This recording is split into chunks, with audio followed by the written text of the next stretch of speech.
మన గాంధీనగర్ మీద ఉన్న ఆప్యాయత ప్రేమతో మరి అన్ని పనులు ముగించుకొని మరి ఇక్కడికి వచ్చినందుకు మరి ముందుగా అయ్యగారికి వందనాలు తెలియజేస్తున్నాం. తర్వాత బరువులు ఉన్నాయి కానీ మనిషి కుమారుడు అంటే దేవుని వాక్యానికి తలవాల్చుటకైనను వాక్యము హృదయంలో ప్రవేశించడానికి కూడా చోటు లేదనేటువంటి విషయాన్ని మరి యేసుక్రీస్తు ప్రభు చెప్తున్నటువంటి మాట. దేవుని ప్రేమైనటువంటి క్రైస్తవ సంఘమా గమనించారు. 2023 సంవత్సరం మనం జ్ఞాపకం చేసుకోవాలి. సమయం అనేటువంటిది, కాలం అనేటువంటిది అది మనల్ని మభ్యపెడుతూ ఉన్నది, ప్రలోభ పెడుతూ ఉన్నది. సమయం కాలం అనేటువంటివి దేవుని బిడ్డలారా మానవుణ్ణి ఎంతో ఒక పాతాళం వైపు, ఒక బానిసత్వం వైపు మరి యొక్క కాలం యొక్క సమయం అనేటువంటిది మానవుడిని ఏం చేస్తా ఉన్నదంటే ఒక బానిసను చేస్తా ఉన్నది. దేవుని వాక్యం చెప్తున్నటువంటి మాట, కీర్తనకారుడు చెప్పినటువంటి మాట, తన ప్రియులు నిద్రించుండగా ఆయన వారికి ఇచ్చుచూ ఉన్నాడు. తన ప్రియులు నిద్రించుండగా అంటే శాంతి సమాధానంతో ఉన్నప్పుడు వారికి సమాధానకరంగా అన్ని పొందుతూ ఉన్నారని చెప్తూ ఉన్నారు. ఈ రోజుల్లో మానవుని యొక్క ఆలోచన ఏంటంటే మనం ఎన్ని గంటలు, ఎన్ని నిమిషాలు, ఎన్ని క్షణాలు కష్టపడి పనిచేస్తే అంతగా లోకంలో మనం సంపాదించవచ్చు, అంతగా అభివృద్ధి చెందొచ్చు, అంతగా మనం మరి మన యొక్క జీవితాన్ని వెలిగించుకోవచ్చు అనేటువంటి ప్రయత్నంతో ఉన్నాం. దేవుని బిడ్డలారా, పూర్వకాలంలో మనందరం తెలుసు ఆదివారం అంటే సెలవు దినం. ఆదివారం ఉదయం నుంచి సాయంకాలం దాకా సెలవు దినం. అదేవిధంగా కొన్ని దినాలు కూడా ఒక్కొక్క సమయంలో శనివారం కూడా సెలవు దినాలు ఇచ్చినటువంటి దినాలు ఉన్నాయి. మరి కొన్ని దేశాల్లో శనివారం ఆదివారం 2 దినాలు సెలవు దినాలు ప్రకటిస్తారు. ఎందుకంటే శనివారం ప్రిపరేషన్ డే, ఆదివారం హోలీడే అంటే దేవుని సన్నిధానంలో గడిపేటువంటి సమయం. కేవలం మతపరంగానే కాదు కానీ మానవుని యొక్క శరీర నిర్మాణాన్ని బట్టి కూడా మానవుడికి ఇంత రెస్ట్లెస్ జీవితాన్ని ఉండటం అనేటువంటిది అది మానవుని యొక్క పతనానికి నాంది పలుకుతా ఉంది.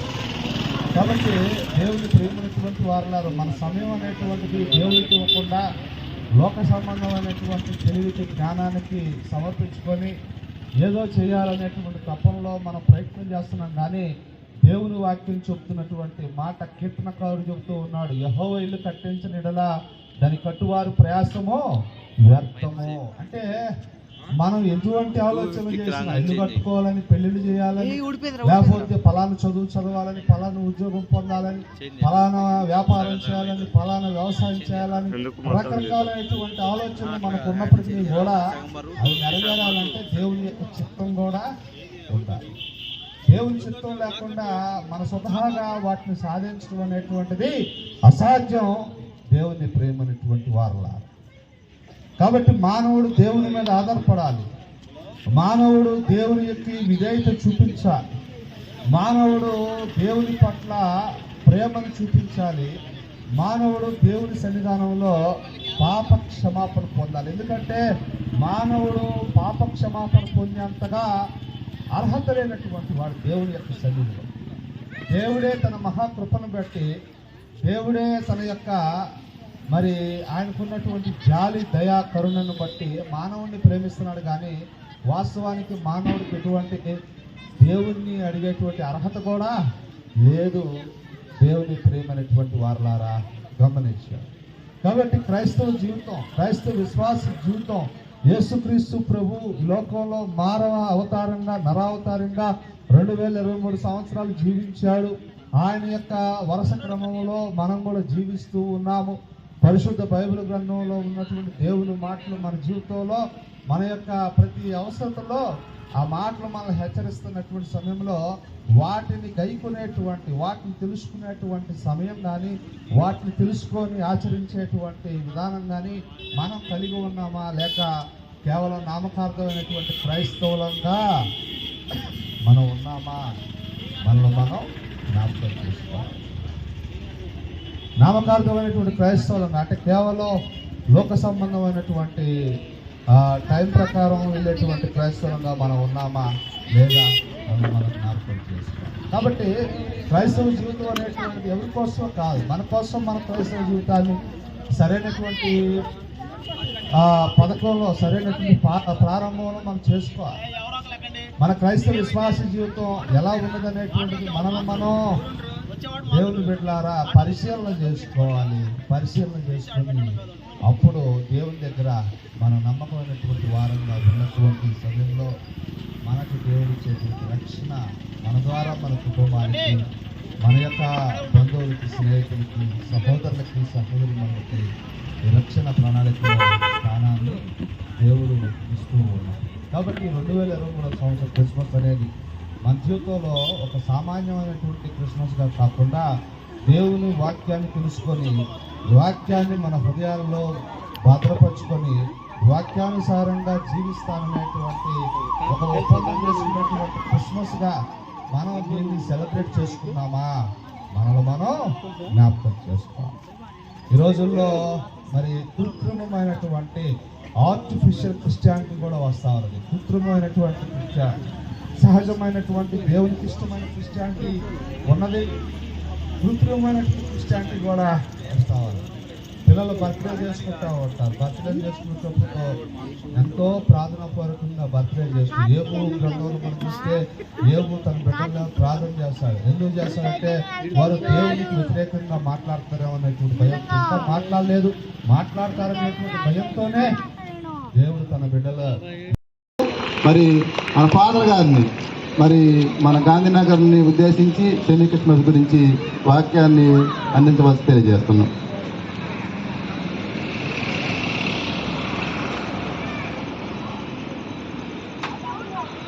వేదికను అలంకరించినటువంటి పెద్దలు, పాస్టర్స్ అందరికీ, బిషప్ గారికి, అలానే ఇక్కడ ఉన్నటువంటి మా క్రైస్తవ సంఘానికి నేను క్రిస్మస్ శుభాకాంక్షలను తెలియజేస్తూ ఉన్నాను. ఈ సెమీ క్రిస్మస్ వేడుకలలో పాల్గొంటూ ఉన్నటువంటి మీకు అందరికీ దేవుని యొక్క ఆశీస్సులను అందజేద్దామని నేను ఇక్కడికి వచ్చాను.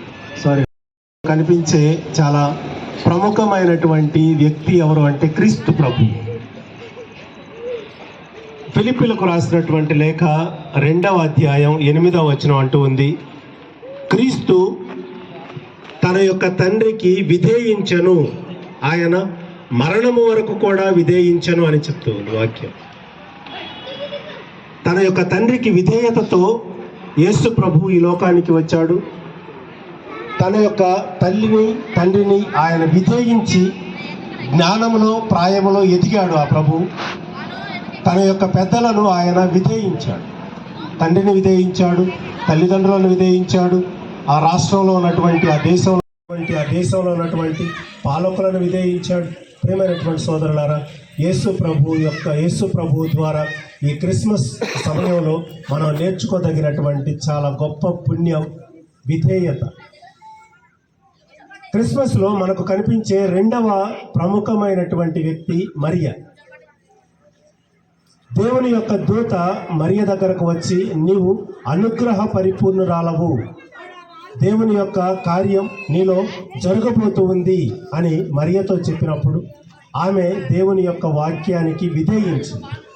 ఆమె చెప్తుంది, నేను ప్రభువు దాసురాలను, నీ మాట చొప్పున నాకు జరుగునుగాక అని మరియ చెప్పింది. అంటే దేవుని యొక్క మాటకు మరియ తల్లి విధేయిస్తుంది. మరియ ద్వారా కూడా మనం నేర్చుకోదగినటువంటి గొప్ప పుణ్యం, ప్రథమ పుణ్యం విధేయత. తర్వాత ఈ యొక్క క్రిస్మస్ వేడుకలలో మనకు కనిపించే 3వ ముఖ్యమైనటువంటి చివరి వరకు ఉంటారు. మీ యొక్క సందేశం ఉంది, ఫాదర్ గారు వెళ్ళినాక మీరు వాక్య సందేశాన్ని ఒక 10 నిమిషాలు మీకు ఇవ్వడం జరుగుతుంది.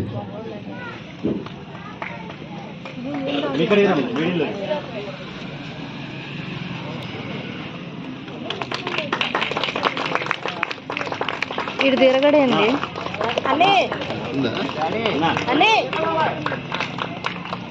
ఇదే ఓకే మర్దాస్ పాస్ట్ గారు రండి సార్. ఓకేనా?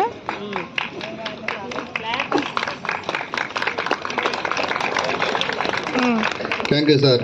అజయ్ చప్పట్లు కొన్న ఒకసారి క్లాప్స్ గట్టిగా వినపడతల్లా.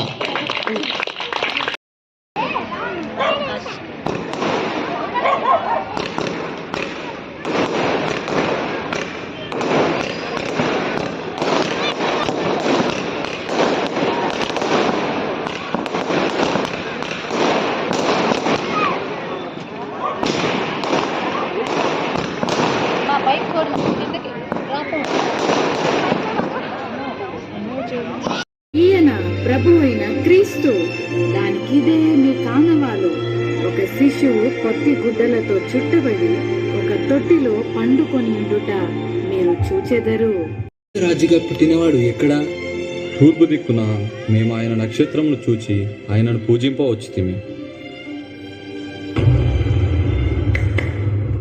చిత్తం మహాప్రభు. క్రీస్తు ఎక్కడ పుట్టును?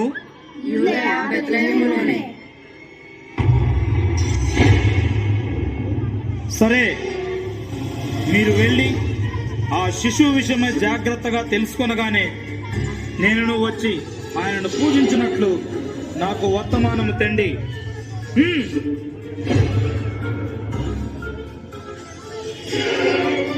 నేను ఓటము ఎరుగని హెరోదు రాజును మరి ఒక రాజును పూజించటమా?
ఎవరాళ్ళు మర్యాద సబ్స్క్రైబ్ చేయండి.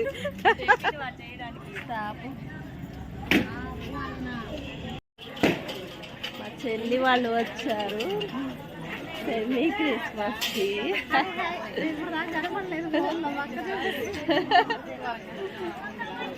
ఇషిత హాయ్ చెప్పు. మాస్క్ మాస్క్ గురించి చెప్పు.